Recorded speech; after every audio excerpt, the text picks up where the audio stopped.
Addison2K here, and you're checking out the meteor you rated 4.54 million overall.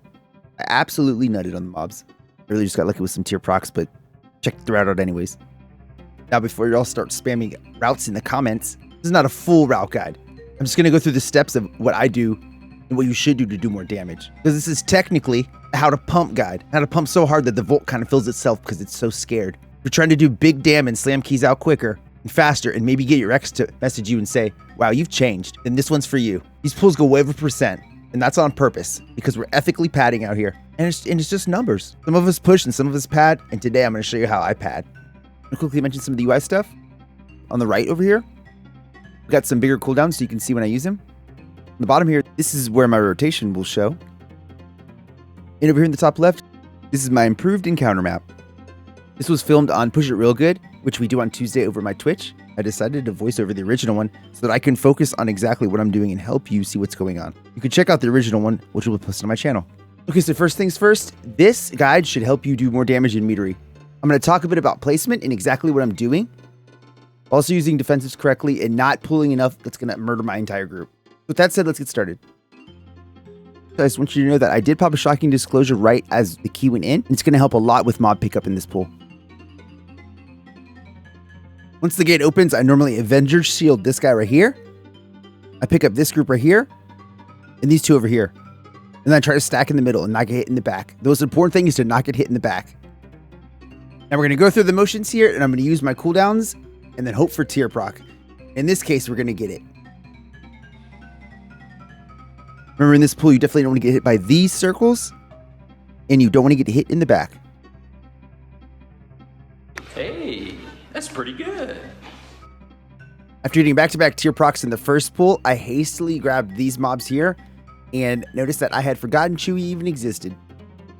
I wouldn't advise pulling Chewy unless your group has the damage, so I'm just going to do these, and then I'll do Chewy.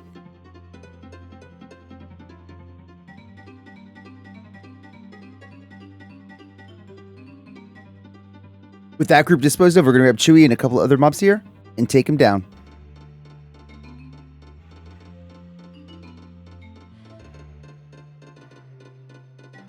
And remember again, watch out for these circles over here. And don't get in the back.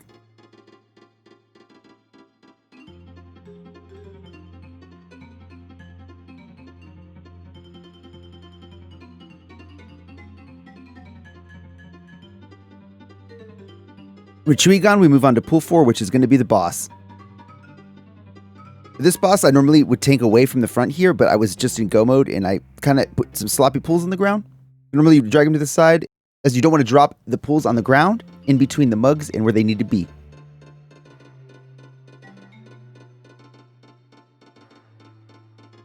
Whenever he comes out of the intermission, I normally look where the DPS are standing, and I try to pull them into an open area so we can funnel the clouds in a good direction.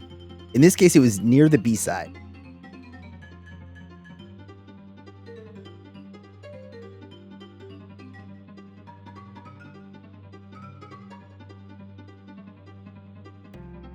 Because the first part was near the B side, this part's going to be near IPA, and it's going to end up pushing us into the IPA hallway first. I don't really play it by ear on which hallway we go to, it's just whatever side we end up on.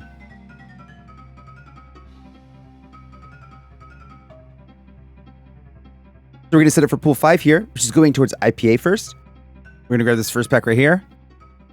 And the second with this pat. And for this one, I'm going to grab the third one right here. Stack them all together and just nut.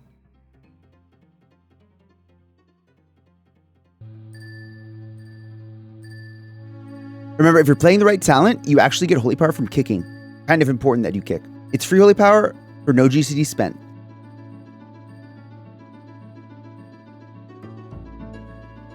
With that pull dispatched, I'm going to go ahead and grab these pats here and grab the end of the hallway and just do this so I can set up for a huge pull next.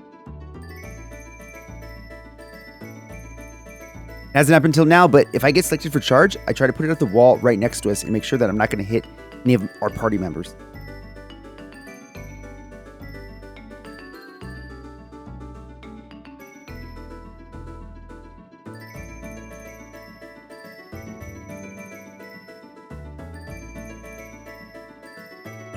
So for this next pull, which is going to be pretty big, we're going to LOS to exactly where we are, right here on the wall.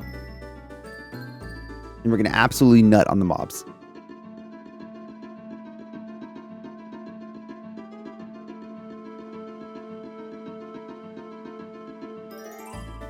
So setting up pull 7 here. I'm gonna make sure I don't get in back, and I'm gonna try to grab this far mob here and pull all the way back. And pull all of this as quick as I can so no totems spawn.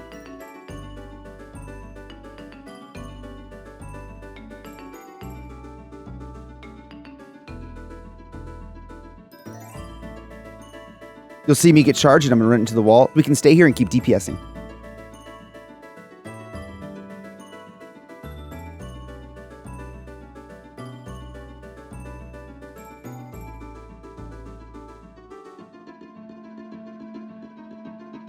And with that pull done, I'm gonna go ahead and run into the room and grab the rest of the mobs so I can absolutely nut.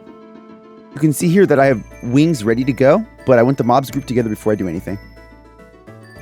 And with the tier set proc right there, I'm going to absolutely nut on them. Again, placing the charges at the wall so we can stay there and keep DPSing.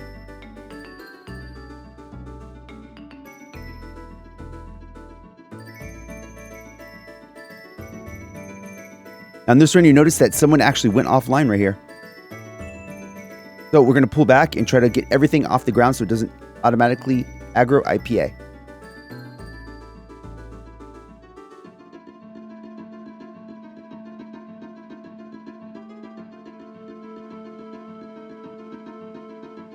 With our homie back in pool 8 dead, we're going to go ahead and pool IPA now.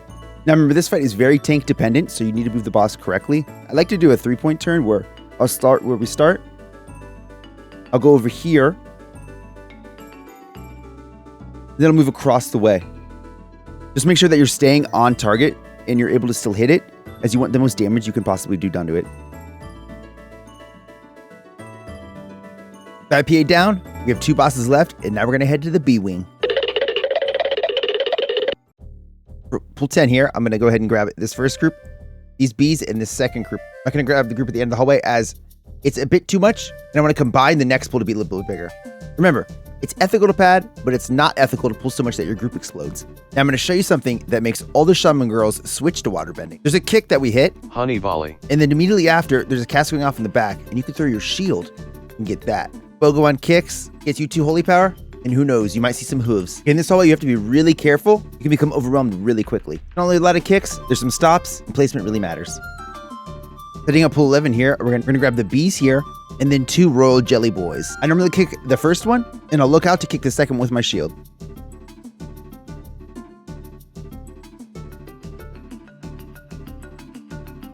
Now right here, you're gonna notice me get a little bit sloppy with these final stings. I should have bubbled, but I thought that I was too deep into the bee sauce, but that's okay because we still lived. For pool 12 here, you'll notice that I'm actually not gonna go that big as the tank. I'm in control of the pools we do, and I'm going to only pull a little bit because I want to nut big when I get wings.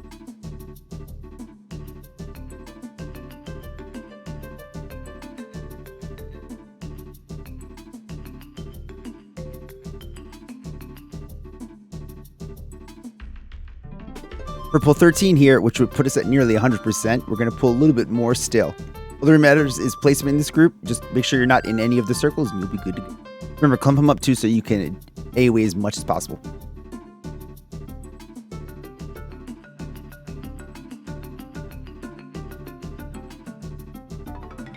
Pull 14 is much the same, and you'll notice that in the pool I get wings and I'm going to send it anyways.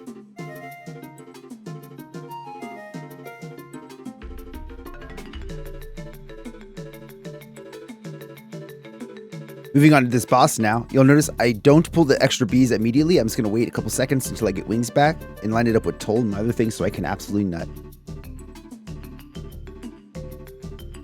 Right after this hot honey debuff falls off of me, I'm going to go pick up the 2 sets of small bees and then magic erase them with divine toll and wings.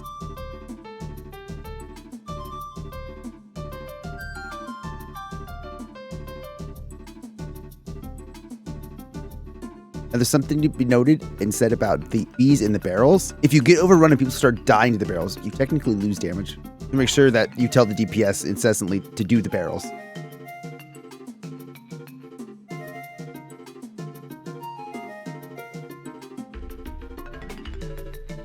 With that boss taken care of, we're on to our last pad pull in here.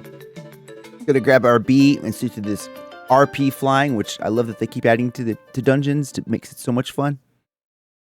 It is what it is. It is what it is.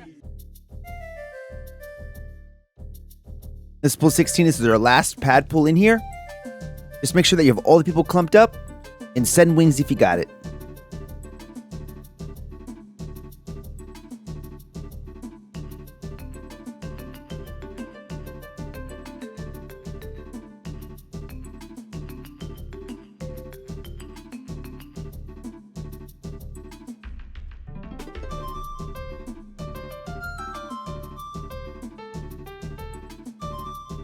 Now we're on pool 17, which is our last pool, and it's the boss, the BEO herself. Now, all tanks do this differently as far as the blast back and the barrel pops. What I'm going to do is I'm going to stand against the desk and get hit back so that my uptime on the boss is very high. Let the DPS do whatever they want, and if I notice a gap, I'll just turn it and place it in position and not move. Just make sure that you use all of the available toolkit that we have. Whether it's land hands or sack, you can even throw out a word of glory on someone. For single target, you're going to want people to stay alive to do more damage so that you can get out of combat quicker. Because you're built for pad. It's ethical to keep them alive on those pools. If they happen to perish on AoE pools. And with the BEO herself dying, we end at 4.54 million overall in details. Meadery can be a super, super fun key if the group is hitting their kicks and doing their job. Meadery is very tank driven and you gotta really know what you're doing. Next time you're in there, think about some of these pools and let me see you pad. Remember, ethical damage matters. If you liked the chaos, drop a comment or sub or whatever tells the YouTube overlords that I'm not completely wasting my life. I'd appreciate it.